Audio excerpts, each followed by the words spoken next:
कानून बनाने वाला बनना होगा, बाबा साहब का उन्होंने उदाहरण दिया, और कानून बनाने वाला भी बनना होगा और कानून को लागू करने वाला भी बनना होगा।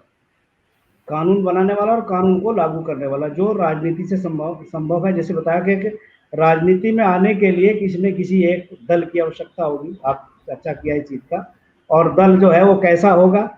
वो दल ऐसा होगा जो अपने विचारधारा पर आधारित होगा। अगर उस दल के आधार पर हम लोग चुनाव लड़के अपने शासन प्रशासन में अगर जाते हैं तो कुछ भला कर पाएंगे, अदरवाइज कुछ नहीं। एक उदाहरण मैं बता देना चाहता हूँ। जैसे आप बताया कि व्यस्क मताधिकार बाबा साहब ने संविधान सभा में जाकर जो है हासिल किया, और इस व्यस्क मताधिकार का बेहतर इस्तेमाल करने के लिए हमारे पास अभी तक कोई मशीनरी नहीं है। यदि हम इस व्यस्क मताधिकार का बेहतर इस्तेमाल करने के लिए कोई मशीनरी बना लेते हैं, या लोगों को इस वोट का दुरुपयोग करने से रोक लेते हैं, जैसे हम जो है अक्सर देखा गया है कि जो है कुछ रुपए में, कुछ पैसे में, मुर्गे में, दारू में जो अपने वोट की कीमत को जो है इधर चुका देते हैं और उसमें उसको गंवा देते हैं, तो इस वोट के वैल्यू को हम लोगों ने नहीं समझा। यानी उस व्यस्क मताधिकार का बेहतर इस्तेमाल करने का तरीका हमको जो है अभी तक नहीं मालूम है। ना हमने बताया, ना तो हमने जनता को ही बताया, ना ही हमारे पास ऐसी कोई मशीनरी है जो हमने उनको लोगों को बता दिया है। कि सबसे पहले जरूरी है कि व्यस्क मताधिकार का बेहतर इस्तेमाल करने का तरीका जनता को पता हो और जनता जागरूक होकर के अपने नेता को, अपनी पार्टी को वोट दे। उदाहरण भी मैं प्रस्तुत करूंगा। दूसरी बात यह है कि जो है कि एक उदाहरण हमारे सामने देश में ही है। जैसे देश में ब्राह्मणों की संख्या 3% है, और उन ब्राह्मणों ने इस व्यस्क मताधिकार को अपने पक्ष में करने के लिए वो जनता के वोटों को लेते हैं और उससे प्राप्त राजनीतिक सत्ता को वो हमारे समाज के विरोध में काम करते हैं, अपने समाज के हित में काम करते लगाते आए हैं। तो ये कला हमारे नेताओं को भी सीखनी होगी कि किस तरीके से जो है ना हम इस व्यस्क मताधिकार का बेहतर इस्तेमाल कर सके। और इस अभी तक ये बात उड़ाई जा रही है कि ये लोकतंत्र जो है खराब है, अच्छा नहीं, स्टेबल नहीं है। लोग बाग बहुत सारे उड़ा रहे हैं इस बात को, ये कहते हैं कि लोकतंत्र अच्छा नहीं है, स्टेबल नहीं है। तो एक उदाहरण मैं बाबा साहब की दी बात का, जो उन्होंने एनिमेशन ऑफ कास्ट में दिया था, रोम का उदाहरण। रोम का उदाहरण देते हैं बाबा साहब कहते हैं कि रोम में दो प्रकार के वर्ग थे, एक प्लिम्बियन और एक पैट्रिशियन। और प्लिम्बियनों को प्रतिनिधित्व का अधिकार नहीं था, पैट्रिशियन ही शासन सत्ता में जाते थे, संसद में जाते थे। तो प्लिम्बियन लोगों ने लड़ झगड़ करके जो है अधिकार हासिल किया पार्लियामेंट में बैठने का। लेकिन वहां की सामाजिक व्यवस्था की चर्चा भी पटेल साहब ने किया था। वहां की सामाजिक व्यवस्था में इस तरह का मानसिक गुलामी थी कि वहां पर एक देवी थी, और उस देवी का नाम शायद बुल्टी देवी था।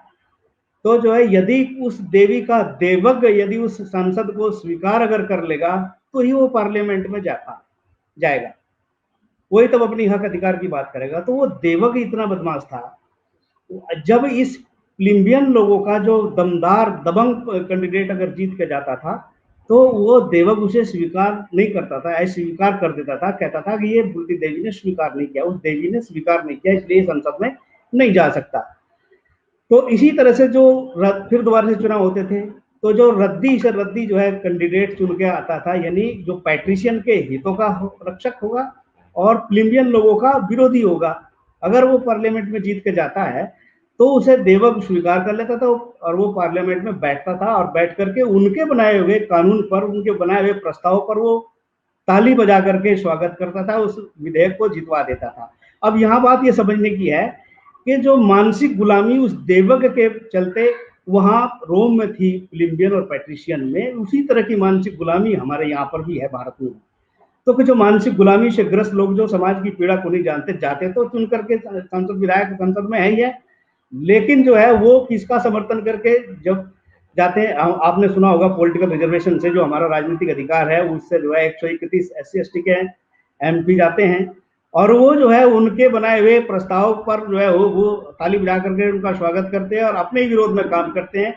तो जब अपने विरोध में काम करते हैं, उनको इतनी समझ नहीं आ पाई, तो वो उन्होंने रोम में प्लिम्बियन लोगों के अधिकार का, प्रतिनिधित्व के अधिकार का उन्होंने इस तरह से दुरुपयोग किया और भारत में इस तरह से दुरुपयोग किया। या तो इन्हें समझ नहीं, या उनका वो इतने चालाक लोग हैं, वो अब ऐसे ही लोगों को जिताते हैं। वो सेम भारत में भी ये स्थिति है। यदि जब तक हम जो है इस पर नियंत्रण नहीं लगाएंगे, इस पर चेक नहीं लगाएंगे, तब तक जो है हम अपने बने बनाए राजनीतिक अधिकार को खो देंगे।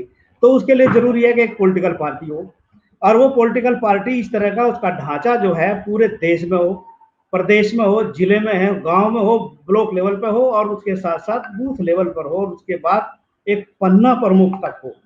यदि पन्ना प्रमुख तक होगी तो वो अपने जीते हुए अपने मजबूत जुझारू कैंडिडेट को जिताएगा, संसद में ले जाएगा, बने बनाए कानून पर अपने हिसाब से कानून बना के उनका समर्थन करेगा, तो हासिल हो जाएगा। ये तो एक मैंने हवाई बात नहीं है, ये व्यावहारिक बात है। इसको हम अगर करने में कामयाब हो जाएँ, तो निश्चित रूप से जो है हम जो है उस सत्ता का उपयोग कर लेंगे, क्योंकि सैद्धांतिक बात नहीं, ये व्यावहारिक बात पे आ जाती है। तो अब यहाँ हम खड़े हो जाते हैं कहाँ पर? हमें ज़रूरत है एक ऐसी सशक्त विचारधारा आधारित पॉलिटिकल पार्टी की आवश्यकता है, जिसका ढांचा एक बूथ लेवल तक हो और बूथ में भी वोट डालने वाले व्यक्ति के मस्तिष्क में भी वो विचारधारा, वो आइडियोलॉजी हो। और वो आइडियोलॉजी हम लोग सब लोग जानते हैं, फुले अम्बेडकरी विचारधारा से आधारित वोटर्स होगा, उससे संबंधित पॉलिटिकल पार्टी होगी और जाकर के वो कानून बनाएगी, लागू करेगी। यानी कानून भी बनाना है और कानून को लागू भी करना, तभी ये हो सकता है, अदरवाइज नहीं हो सकता। फिलहाल इतना ही और आगे में